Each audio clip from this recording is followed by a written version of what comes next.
Congratulations. You defied the odds. You applied to law school. The journey begins. Isn't that so exciting? First of all, let's have a moment for the fact that you actually went through the law school application process. That was grueling, wasn't it? The LSAT, the essays, actually submitting, the cost of everything. Like, the LSAT makes it easier, sure, but that is no easy feat and it's not cheap. So congratulations, let's have a moment for that and let's get into it. Are you prepared? I will say, as a California State Bar attorney, that practicing law is easier for me than law school ever was. And if you're about to go to law school, you're about to embark on the most difficult journey I've ever experienced in my life. Do you remember in undergrad when the professors would announce before the class that not everyone would pass? Law school is really like that. Not everyone made it to the end, but I'm here to hold your hand and make sure you make it to the other side. It's me and you for the next 2 to 4 years, if we're including the bar exam. So, I just want to use this video as an introduction to let you know what type of videos I will be making going forward. We're going to go through all of the core classes from torts and contracts to to evidence, to criminal procedure, to criminal law, to civil procedure, jurisdiction, constitutional law. Believe it or not, constitutional law is easier than you would think it is. Property law. Property. Oh, yeah. People love and hate different subjects, and I did okay in most of them. I had strengths in others, but I passed the California bar exam, which is one of the 3 most difficult tests in the world. So I would say that I have a pretty decent handle on all of this information, and I'm going to give you all the tools and tricks that I use to burn everything into my head. Okay? First of all, if you have no experience in law, you're not like the child, grandchild, great-grandchild of attorneys, I highly suggest you actually read the cases. Quimby can help with the summaries. Quimby can help a little bit with the cold calling, but read the cases because you have to drill into your mind what it looks like to actually read legal texts. Okay? Another thing, if you don't know what Quimby is, get Quimby. Quimby's gonna help when the workload gets a little wild and crazy, okay? But don't use it as your Bible. Just use it as what it is. Another thing, if you're atheist or agnostic, that's cool. Not in law school. Find some type of spiritual guide. And then once you pass the bar exam, God, for all I care, right? You got this. Just make sure you have some type of support emotionally, spiritually, physically, financially while you go through this grueling process. What else do I want to say before we start and get into everything? I'm going to try to go in order. So I'm starting now. It's January 2026. I'm starting now so I can get as many videos as possible completed before the normal school year begins in late summer, early fall. So hopefully you can binge as many videos as you want on the specific topics that you need in order to pass. Law school skill breaks down into 2 main categories as far as what's on the bar, right? Multiple choice questions and essays. You're either a multiple choicer or you're an essayer, okay? Multiple choice for me was a little bit more difficult because the analysis that's required in such a short amount of time, I believe you have 1.8 minutes in order to answer each question on the bar exam in California. And there's always those 2, right? There's always those 2 that you can argue either way, but there's only one correct answer because it's built to trick you, right? You have to acknowledge that it's built to trick you. If you were the type of person in undergrad that was, you would knock essays out and skim through everything and go really quickly, this is not the place for that, especially in law school. In real life, in the practice of law, you can get away with it a little bit because people are trying to get their point across as clearly as possible. But in law school, the curriculum is built to test you. The curriculum is built to break you. The curriculum is built to make you mess up, okay? So you can't skim over everything because that one word being must or may, or that one word being added that's not, or that one word being substantive or subjective versus objective, or the omission of something, anything, those one words can change the entire meaning of a paragraph, okay? So this applies to both multiple choice and essays. If you're an essayer, congratulations. Some people just don't get it. Some people are born with it. I'm one of those.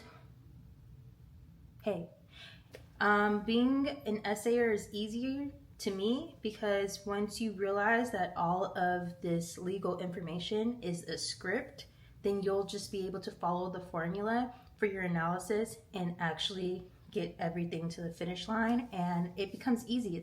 It's fun for me. I genuinely enjoy writing essays or writing my motions, my briefs, and things like that now, right? In law school, I genuinely enjoyed writing essays because you can make it sound good, and then you can argue your point to the point where you have to give me points, right? You have to understand where I'm coming from. You have to understand my argument. Multiple choice is not that. At the end of the day, you need to know the law, right? Like I said before, so learning the law and being in law school is basically both multiple choice and essays. It's like memorizing a script, right?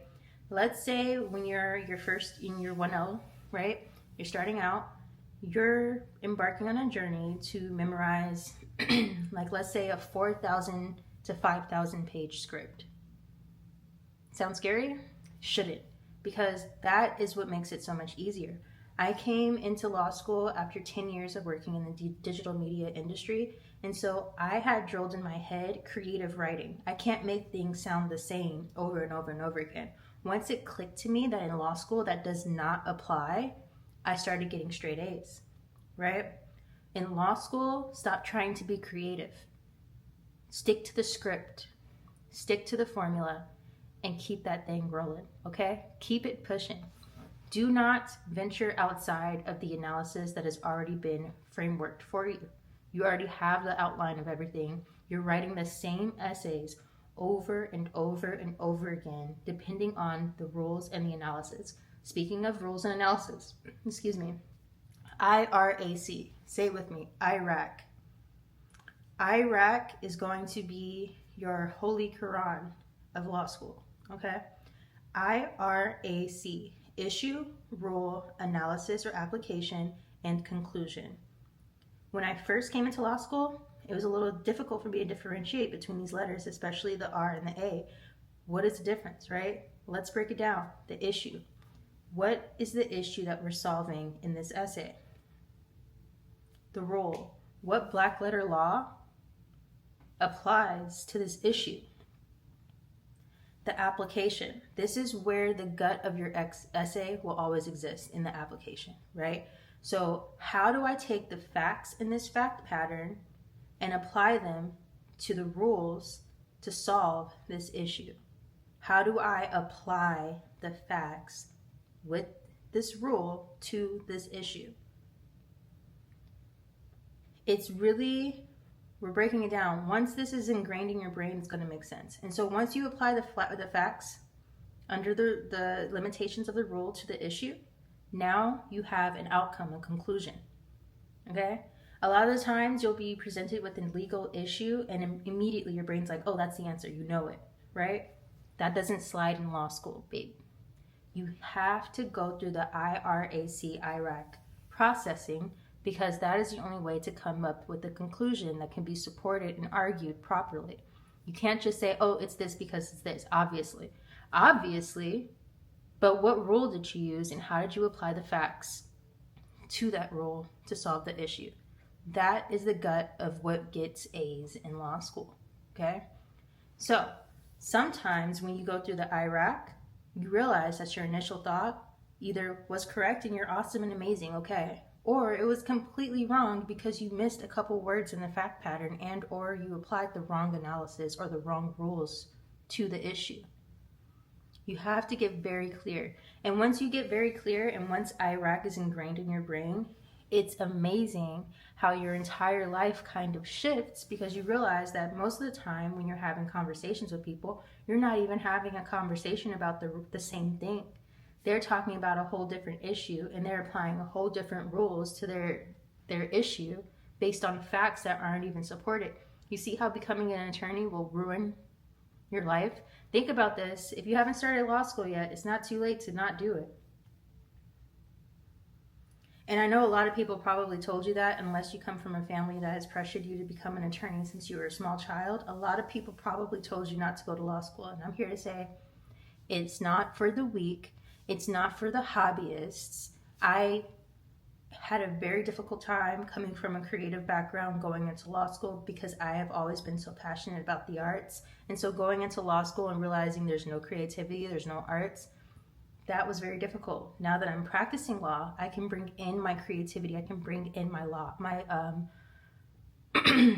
my passion for creativity and like all that good stuff. But before, it's none of that. I had to put in my 10,000 hours. And I did a 2-year program. I did an accelerated 2-year program. So I did 3 years of curriculum in 2 years. I do not recommend that either. A lot of the people in that program had mental issues. As you can see, I'm okay now. Everything worked out. But if you're not passionate about the law, don't go to law school. It's going to be the worst experience of your life. Okay? So let's recap, on everything I mentioned in this. So hi, California State Attorney here. And I just want to say that I'm going to hold your hand through law school. I am going to go through every single subject, and hopefully you'll be able to come back to some of my videos to further understand some of the subjects. I'm going to give you tips and tricks that helped me get through law school. I am going to help ingrain some of the foundational principles, including IRAC, and figuring out early whether you're a multiple choice strength or an essay strength type of learner. Good luck. Congratulations again on applying to law school. Again, not an easy feat. The law school application process is grueling. That's not the hardest part. The hardest part in law school would be 1L, and the second hardest part in this legal process of becoming an attorney will be the bar exam. So we still have a lot to go. We're going to climb up Mount Everest, and right now we're almost about to land in the country of which Mount Everest is. Where is that? Japan? I don't know. I'm an attorney, not a geographist, whatever those are called. All right. Oh, and if you don't already, get some of these. Get some of these. Get some of these.